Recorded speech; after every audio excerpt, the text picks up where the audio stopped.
The Equal Rights Amendment simply states, equality of rights under the law shall not be denied or abridged by the United States or by any state on account of sex, and would authorize the Congress and the states to enforce the amendment by appropriate legislation.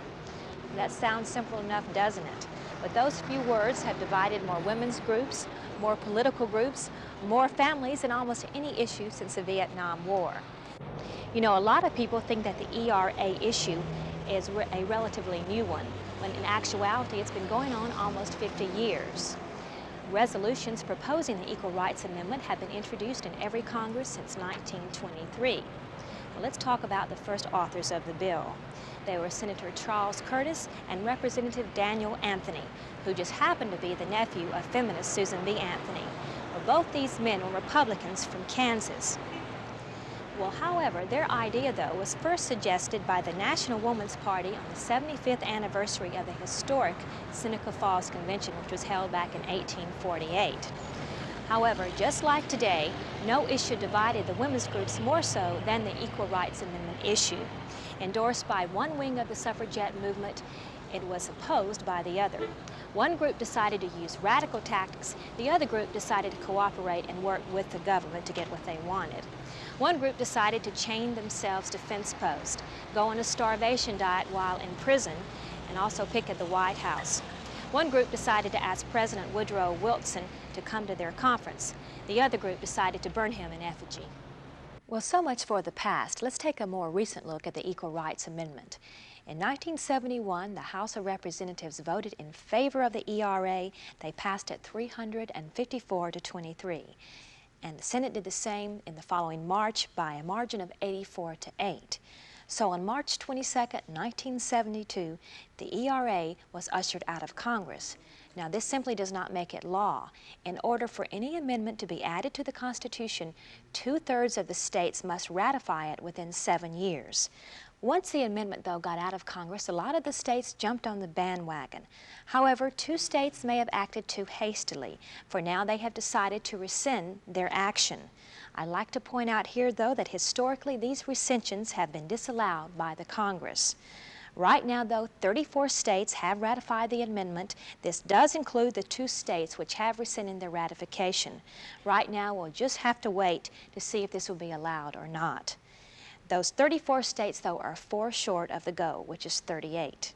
So far this year, 6 states have voted on the ERA, with only 1 state passing, which was North Dakota. More recently, our neighbor to the north, Georgia, decided to vote against the ERA. In fact, it didn't even get out of committee. Right now, let's take a closer look at where Florida stands. In Florida, a bill proposing the ratification of the Equal Rights Amendment has now been brought up on 3 different occasions. Twice it has failed. Last year, it didn't even reach the floor of the Senate. Right now, both sides are gearing up for a big fight. Right now, the bill has passed out of the House of Committee on Human Rights and is scheduled to appear on the floor of the House April 10th. Over in the Senate, the bill is still in committee, but sources close to the Senate say if it does reach the floor, that only 2 senators decide which way it will go. Whether the ERA passes or fails, the interpretation of this piece of legislation, as with any other law, depends on the interpretation of the state Supreme Court and the United States Supreme Court. Their interpretations have changed over the years, and as different justices with different views come and go, only time will tell whether or not they will even have a chance to interpret the ERA and what that interpretation will be. From this standpoint, we now begin our program as we take a historical look at how the law has viewed women.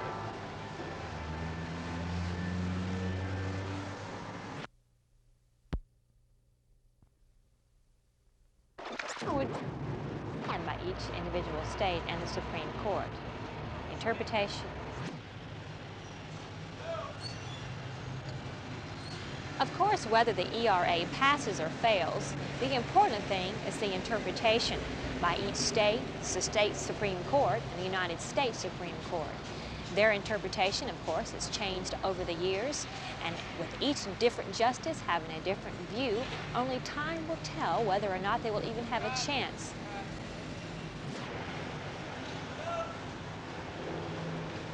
Of course, whether the ERA passes or fails, The important thing is the interpretation of this amendment by the state Supreme Court, and the United States Supreme Court.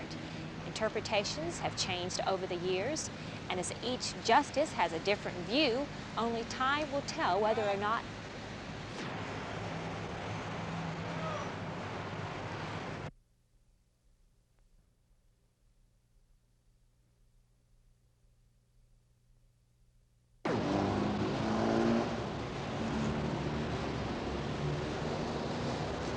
The Equal Rights Amendment states, equality of rights under the law shall not be denied or abridged by the United States or The Equal Rights Amendment simply states, equality of rights under the law shall not be denied or abridged by the United States or by any state on account of sex, and would authorize the Congress and the states to enforce the amendment by appropriate legislation. You know, that sounds simple enough, doesn't it? But those few words have divided more women's groups, more political groups, more families than almost any issue since the Vietnam War issue. And most people feel that the ERA is relatively a new subject matter. But after all, it's been going on approximately 50 years. Resolutions proposing an equal rights amendment have been introduced in every United States Congress since 1923. And hearings were held by the House and Senate Judiciary Committees in 1948 and 1956, respectively. Well, back in 1923, the Equal Rights Amendment was first introduced by Senator Charles Curtis and Representative Daniel Anthony. Now, Representative Anthony just happened to be a niece of Susan B. Anthony, the famous feminist. Well, both were Republicans from the state of Kansas. But the idea for an Equal Rights Amendment was not their idea. It was suggested earlier that year by the National Woman's Party, who met on the 75th anniversary in conjunction with the Seneca Falls Convention, which met in 1848. Well, even back in 1923, it was a very controversial issue and did divide many women's groups. Well, the two main suffragettes movements had 2 points of opinion. One group severely opposed it, the other was in favor of it. Some of the suffragettes decided to chain themselves to fence posts. Others decided to go on hunger strikes in prisons. Others simply decided to picket the White House. One group decided to invite President Wilson to speak at their convention. The other group decided to burn him in effigy. Well, so much for the past. What has become of the Equal Rights Amendment recently? Well, in 1971, the U.S. House of Representatives passed the amendment 354 to 23. And the following March, the Senate passed it 84 to 8. Well, on March 22, 1972, the Equal Rights Amendment was finally passed and ushered out of Congress. But this does not make it law, because any amendment has to have 2/3 of the ratification of the United States. Once the amendment passed Congress, though, a lot of states got on the bandwagon and decided to vote on it immediately, and they passed it. Well, 2 states may have acted too hastily, for now they have rescinded their decisions. Well, according to history, though, these rescissions, they don't know what to do about them because they have previously been disallowed by Congress. If the states which initially ratified the amendment were part of the necessary 2/3 required, then these 34 states, I messed up, Jim, I'm sorry. Well, much for the past. What has become of the Equal Rights Amendment recently? Well, in 1971, the U.S. House of Representatives passed the amendment 354 to 23, and that following March, the Senate also passed it by a margin of 84 to 8. So on March 22, 1972, the Equal Rights Amendment was passed and ushered out of Congress.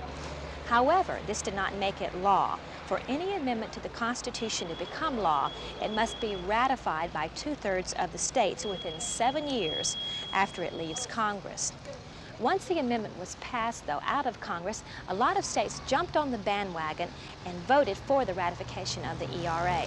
However, some may have moved too quickly because 2 states now have voted to rescind their action. Right now, though, 34 states have ratified the amendment, and this number does not, though, include the 2 states which have rescinded their ratification. So we still have to wait and see what happens to those 2 states which rescinded their action. So far this year, 6 states have had the amendment proposed to their legislative bodies, but only North Dakota has passed it. So we've got 34 down and 4 to go. Most recently, though, our neighbor to the north, Georgia, decided not to vote for it. In fact, it never got out of committee. So much for the history of the ERA. Let's look at Florida now.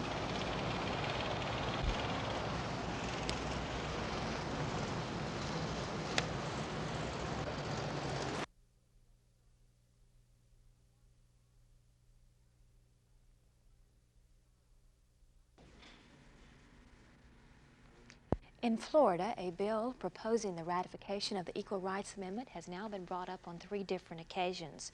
Twice it has failed. Last year, it didn't even reach the floor of the Senate.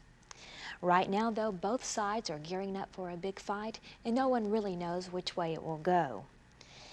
The Senate, I'm sorry.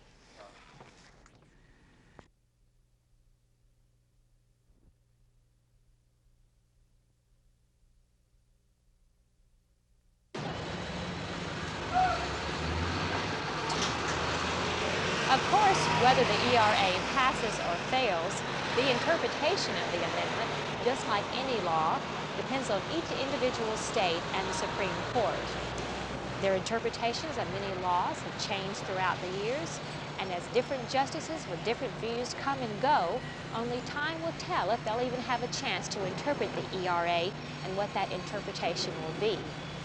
Right now, it is from this standpoint that we begin our program and take a historical look at how the law has treated women.